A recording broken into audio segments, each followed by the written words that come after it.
जी students, exercise 5.4 के question number 1 के all parts को आज की इस वीडियो में हम सॉल्व करेंगे। अगर आपने अभी तक हमारे चैनल को सब्सक्राइब नहीं किया तो प्लीज़ हमारे चैनल को सब्सक्राइब करें और बेल आइकन को लाजमी प्रेस करें ताकि हमारी हर नई आने वाली वीडियो आपको आपके मोबाइल में रिसीव हो सके। ठीक है, तो हमारे पास क्वेश्चन नंबर 1 है 8a cube plus 27y cube. ठीक है, हम इसको सॉल्व करेंगे, लेकिन सॉल्व करने से पहले मैं आपको इसका फार्मूला बता देता हूँ। फार्मूला इन सवालात में इस्तेमाल होगा A cube plus B cube is equal to A plus B A square minus A B plus B square. ठीक है, तो अब आप देख सकते हैं स्टूडेंट्स के अगर हमारे पास कोई सवाल हो जो ए क्यूब प्लस बी क्यूब की फॉर्म में हो तो हम उसको फार्मूले में जो डायरेक्शंस हमें बताई गई है उस तरह हमने इसको सॉल्व करना होगा, यानी ए प्लस बी लिखना होगा और A square minus A B plus B square की शक्ल में उसको अरेंज करके लिख के सॉल्व करना होगा। ठीक है, तो हमें अब सबसे पहले तो जो क्वेश्चन दिया गया 8a cube plus 27y cube, हमने इसके क्यूब लेने हैं।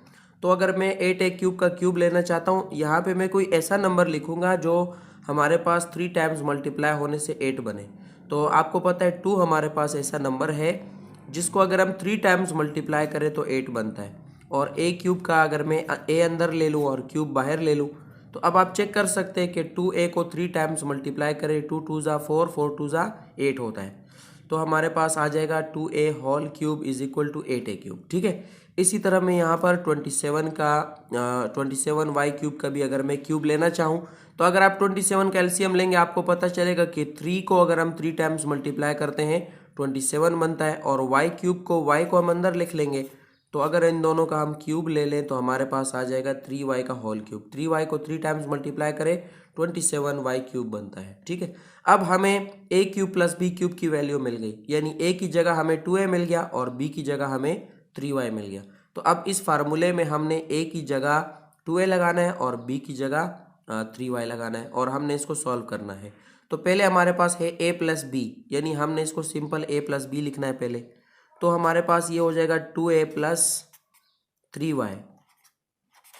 ये तो हमने फार्मूले के अकॉर्डिंग, जिस तरह फार्मूले ने हमें बताया कि पहले आपने a प्लस बी लिखना है, तो मैंने a प्लस बी लिख दिया। ठीक है, अब मैंने क्या करना है स्टूडेंट्स, नेक्स्ट मैंने a का स्क्वायर लेना है। तो a का स्क्वायर यानी 2a का स्क्वायर लेना है मैंने। ठीक है, तो 2a का स्क्वायर आपको पता है क्या होता है, 2a का स्क्वायर 2 2 ज़ा 4 और a का स्क्वायर हमारे पास a स्क्वायर आएगा, तो ये हमारे पास हो जाएगा 4a स्क्वायर। ठीक है, अब मैंने माइनस ए बी लेना है, यानी a और b की वैल्यू को मैंने मल्टीप्लाई करना है। तो a और b की वैल्यू हमारे पास क्या है, 2a और 3y। तो अगर मैं 2a और 3y को मल्टीप्लाई करता हूँ, 2a को अगर मैं 3y से मल्टीप्लाई करता हूँ तो 2 3 ज़ा 6 होगा और ay उसके साथ आ जाएंगे, तो बीच में आएगा माइनस ए बी। तो माइनस ए बी हमारे पास क्या आ रहा है, 6ay आ रहा है। ठीक है, प्लस अब मैंने b का स्क्वायर लेना है। तो b का स्क्वायर आपको पता है, b हमारे पास b की जगह 3y है तो 3y का स्क्वायर लेंगे। 3y का अगर मैं स्क्वायर ले लेता हूँ तो 3 3 ज़ा 9 और y का स्क्वायर 9y स्क्वायर आ जाएगा। तो ये हमारा सवाल स्टूडेंट्स सॉल्व हो गया। उम्मीद है आपको समझ आ गया होगा। क्वेश्चन नंबर 2 है हमारे पास X cube Y 6 plus 8z cube. हमने बिल्कुल वही फार्मूला और वही तरीक़ाकार इस्तेमाल करना है। सबसे पहले मैंने इसका क्यूब लेना है। अगर मैं एक्स क्यूब वाई 6 का क्यूब ले लेता हूँ, मैं इसको अंदर लिख लेता हूँ एक्स वाई। अगर मैं इसका बाहर क्यूब ले लेता हूँ तो अंदर एक्स के ऊपर क्या रहना चाहिए, क्यूब पूरा बाहर चला गया तो अंदर एक्स हमारे पास सिर्फ एक्स रह जाएगा। ठीक है, इसी तरह वाई 6 था, तो अगर मैं इसका क्यूब बाहर ले लूँ तो अंदर वाई के ऊपर स्क्वायर रहना चाहिए ताकि हमारे पास 2 और 3 मल्टीप्लाई हो तो 6 बने। तो ये मैंने कामयाबी से इसका क्यूब ले लिया। अब मैं 8z का भी क्यूब लूँगा। तो इसका क्यूब लेने के लिए आपको पता है 8 का हमारे पास 2 होता है जिसको अगर हम 3 टाइम्स मल्टीप्लाई करें तो 8 बनता है। इसी तरह z के क्यूब में से अगर क्यूब बाहर चला जाएगा तो z अंदर रह जाएगा। अब अगर मैं देखूं तो हमारे पास 2z whole cube 8z cube के बराबर होता है। तो हमारे पास a और b की वैल्यू आ गई, a cube plus b cube का फार्मूला बन गया। ठीक है, अब मैं इसको फार्मूले में दिए गए जो हमारे पास डायरेक्शंस हैं उसके अकॉर्डिंग मैं इसको सॉल्व करूंगा। तो सबसे पहले फार्मूला हमें कहता है कि a cube plus b cube को आप लिखें a प्लस बी। तो a हमारे पास बन चुका है X Y square plus b हमारे पास बन चुका है 2z। ठीक है, अब मैंने यहाँ से a और b की वैल्यू उठा के आगे इसको इस तरह लिखना है। तो a की वैल्यू हमारे पास एक्स वाई स्क्वायर है, लेकिन मैंने यहाँ पर इसका a स्क्वायर लेना है। तो ए स्क्वायर हमारे पास एक्स वाई का स्क्वायर अगर आप ले लेते हैं एक्स वाई स्क्वायर का स्क्वायर, ठीक है, तो ये ए स्क्वायर होगा, ए स्क्वायर बराबर होगा एक्स स्क्वायर वाई 4 के, ठीक है, यानी एक्स का स्क्वायर आ जाएगा, वाई स्क्वायर का स्क्वायर वाई 4 आ जाएगा, ठीक है, तो ये हो जाएगा एक्स स्क्वायर वाई 4, ठीक है। अब दरमियान में हमने माइनस ए भी लिखना है, तो माइनस ए और बी को मल्टीप्लाई करना है, तो ए और बी को मल्टीप्लाई करेंगे, हमारे पास आ जाएगा X Y square multiply 2z को मल्टीप्लाई करेंगे इसके साथ, तो अगर इन दोनों को मल्टीप्लाई करते हैं अव्वल तो हमारे पास 2 आ जाएगा, ठीक है, और 2 के साथ हमारे पास आ जाएगा X Y square Z, X Y square Z आ जाएगा, तो ये हो जाएगा 2x वाई स्क्वायर जेड, ठीक है, ये इन दोनों को मल्टीप्लाई करने से आया, ठीक है, चूंकि हमें बीच में कहा गया है कि ए और बी को मल्टीप्लाई करना है। अब हमने बी का स्क्वायर लेना है, तो बी हमारे पास क्या है 2z है, तो 2z का अगर हम स्क्वायर लेते हैं 2z का अगर हम स्क्वायर लेते हैं 2 2 4 होता है, और z का स्क्वायर z स्क्वायर आएगा, तो ये हो जाएगा 4z स्क्वायर। तो हमारा सवाल कामयाबी से स्टूडेंट सॉल्व हो चुका है, ये हमारे पास इस सवाल का आंसर है।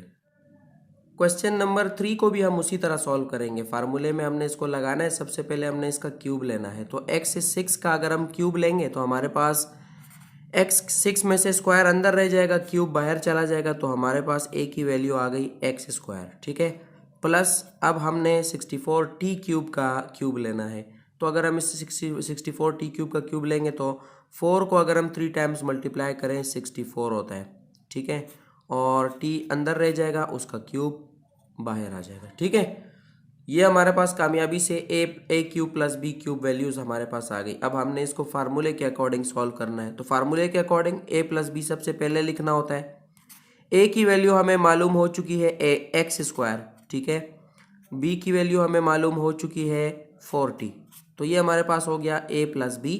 अब हमने लिखना है ए स्क्वायर, तो ए स्क्वायर यानी एक्स स्क्वायर का स्क्वायर, तो एक्स स्क्वायर का स्क्वायर क्या होता है स्टूडेंट x4 होता है।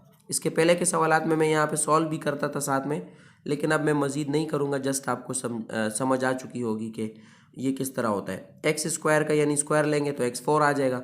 अब हमने दरमियान में लिखना है माइनस ए बी, तो यानी एक्स स्क्वायर और 4t को मल्टीप्लाई करेंगे, तो 4 के साथ और कोई नंबर नहीं है, 4 1 जा 4 ही आएगा दरमियान में, और एक्स स्क्वायर टी आ जाएगा हमारे पास दरमियान में, ठीक है, तो ये हो जाएगा 4x स्क्वायर टी। ये क्या किया मैंने, ए और बी का प्रोडक्ट ले लिया, ठीक है, दरमियान में जो हमें फार्मूले के अकॉर्डिंग कहा गया है, प्लस अब हमने बी स्क्वायर यहाँ पे लिखना होता है, तो बी क्या है 4t है, 4t का अगर हम स्क्वायर लेंगे, स्क्वायर लेने का मतलब होता है 4t को 4t से मल्टीप्लाई करें, तो 4 4 जा 16 होगा, और t को t से मल्टीप्लाई करेंगे t स्क्वायर हो जाएगा।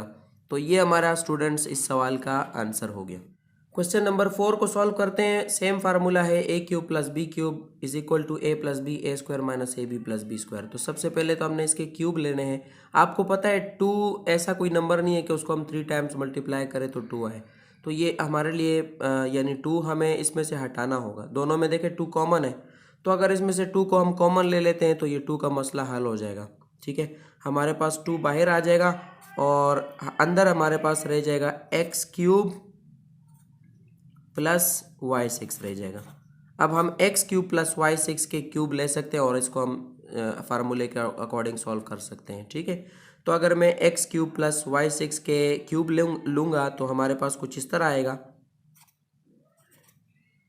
2 तो हमारे पास अपनी जगह पर बिल्कुल आंसर तक आएगा, ठीक है। अब हमने x का क्यूब लेना है, तो x क्यूब का क्यूब क्या होता है, x को अंदर ले लेंगे और क्यूब को बाहर ले लेंगे, तो हमारे पास a की वैल्यू आ गई x, ठीक है। अब हमने b की वैल्यू बनानी है y6 से, तो y6 का मुझे 2 अंदर रखना पड़ेगा और क्यूब बाहर रखना पड़ेगा, तो ये हमारे पास आ गई b की वैल्यू y स्क्वायर। तो हमारे पास बन गया a cube plus b cube का फार्मूला। अब हम इसको इस फार्मूले के अकॉर्डिंग सॉल्व कर सकते हैं। 2 को तो मैंने आपसे कहा कि हमने कॉमन ले लिया है, बिल्कुल हमने इसको आखिर तक अंदर रखना है। आपको पता है फार्मूला हमें कहता है पहले a प्लस बी लिखो, तो a हमारे पास आ चुका है x और b हमारे पास आ चुका है वाई स्क्वायर। अब हमने फार्मूले के अकॉर्डिंग पहले ए स्क्वायर लेना है, तो ए स्क्वायर एक्स का स्क्वायर ये एक्स स्क्वायर होता है, ठीक है। अब हमने माइनस ए भी लेना है, तो माइनस एक्स और वाई स्क्वायर को मल्टीप्लाई करो तो हमारे पास आ जाएगा एक्स वाई स्क्वायर, और प्लस लास्ट में हमने बी का स्क्वायर लेना है, तो बी का स्क्वायर यानी वाई स्क्वायर का स्क्वायर लेना है, तो वाई स्क्वायर का स्क्वायर y4 होता है। ये स्टूडेंट्स हमारा इस सवाल का आंसर हो गया। जी स्टूडेंट्स, क्वेश्चन नंबर 5 है t5 plus T square Y cube. ठीक है, इसमें देखिए हमारे पास, हम अगर इसमें से इसके क्यूब लेना चाहें तो t5 है, तो अगर आप देखें तो t5 का क्यूब नहीं लिया जा सकता, ये हमारे लिए प्रॉब्लम बन गई है। तो हम आपको, मैंने पिछले सवाल में सिखाया कि जब प्रॉब्लम बनती है तो हम क्या करते हैं, जो चीज़ हम कॉमन ले सकते हैं कॉमन ले लेंगे ताकि हमारे पास यहाँ पर क्यूब बन सके। तो अब t5 है, अगर मैं इसमें देखूँ हमारे पास यहाँ पर t5 है, यहाँ पर टी स्क्वायर है, तो मैं यानी छोटी पावर वाले t को बाहर कॉमन ले सकता हूँ। तो मैं इसको यहाँ पर टी स्क्वायर को अगर मैं यहाँ पर कॉमन ले लूँ तो पहले वाले में से टी स्क्वायर चला गया, हमारे पास क्या रह जाना चाहिए, हमारे पास रह जाना चाहिए टी क्यूब। ठीक है, और दूसरे वाले में से टी स्क्वायर बिल्कुल बाहर चला गया, यहाँ आ गया, तो हमारे पास रह जाना चाहिए वाई क्यूब। ठीक है, तो ये हमारे पास T cube plus Y cube आ गया। अब आप देख सकते हैं कि मैं टी क्यूब का भी क्यूब ले सकता हूँ और वाई क्यूब का भी क्यूब ले सकता हूँ। ठीक है, तो हम अगर इसका क्यूब लेते हैं, हमारे पास ऑलरेडी ये क्यूब बन चुका है, लेकिन मैं फिर भी इसका क्यूब बाहर ले लेता हूँ।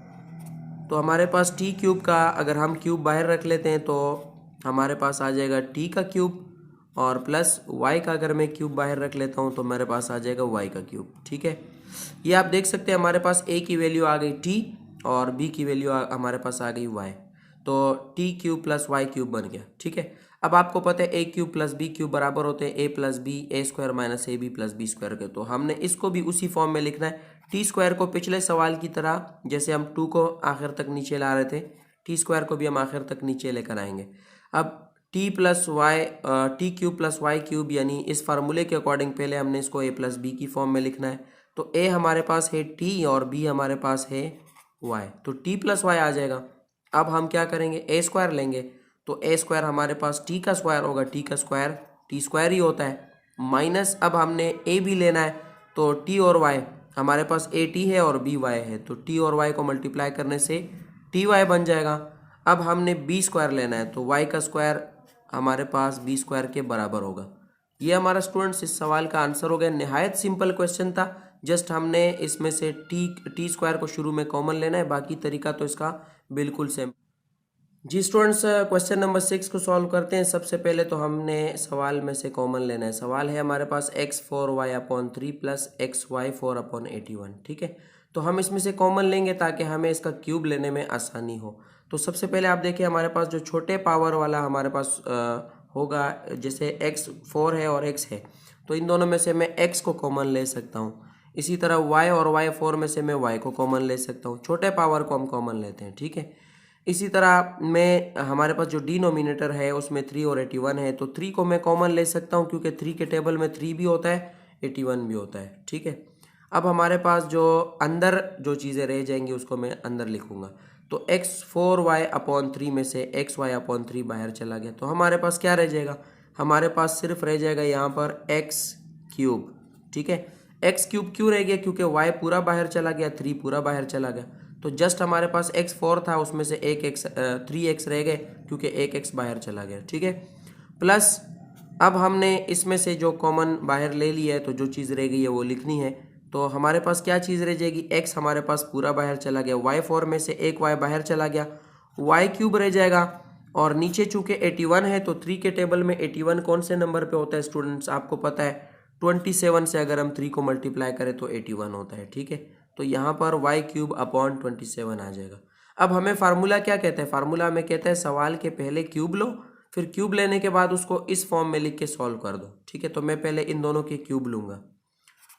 जो चीज़ हम कॉमन ले लेते हैं इसमें वो हमारे पास लास्ट तक नीचे आती है। ठीक है, तो इसका मैं क्यूब लेता हूँ x का, तो x हमारे पास क्यूब अगर बाहर चला गया अंदर x रह जाएगा, प्लस इन दोनों का अगर मैं क्यूब लेता हूँ तो नोमिनेटर और डिनोमिनेटर का, तो हमारे पास y का क्यूब y अंदर रह जाएगा। ठीक है, और इसी तरह 27 आपको पता है 3 टाइम्स अगर हम 3 को मल्टीप्लाई करें 27 आता है, तो y/3 का क्यूब आ जाएगा यहाँ पर हमारे पास। ठीक है, अब हमने a की वैल्यू भी हासिल कर ली और b की वैल्यू भी हमें मिल गई क्योंकि हमने क्यूब ले लिया। ठीक है, अब हमने इसको इस फार्मूले के अकॉर्डिंग सॉल्व करना है। फार्मूला हमें कहता है पहले a प्लस बी लिखो, तो मैंने xy/3 लिखा, उसके बाद पहले मैं क्या लिखूंगा, a प्लस बी लिखूंगा, तो ए हमारे पास मालूम हो चुका है एक्स के बराबर और बी हमारे पास मालूम हो चुका है y/3 के बराबर। ठीक है, अब मैंने क्या लिखना है, ए स्क्वायर लेना है, तो ए स्क्वायर एक्स हमारे पास ए है तो एक्स स्क्वायर आएगा। ठीक है,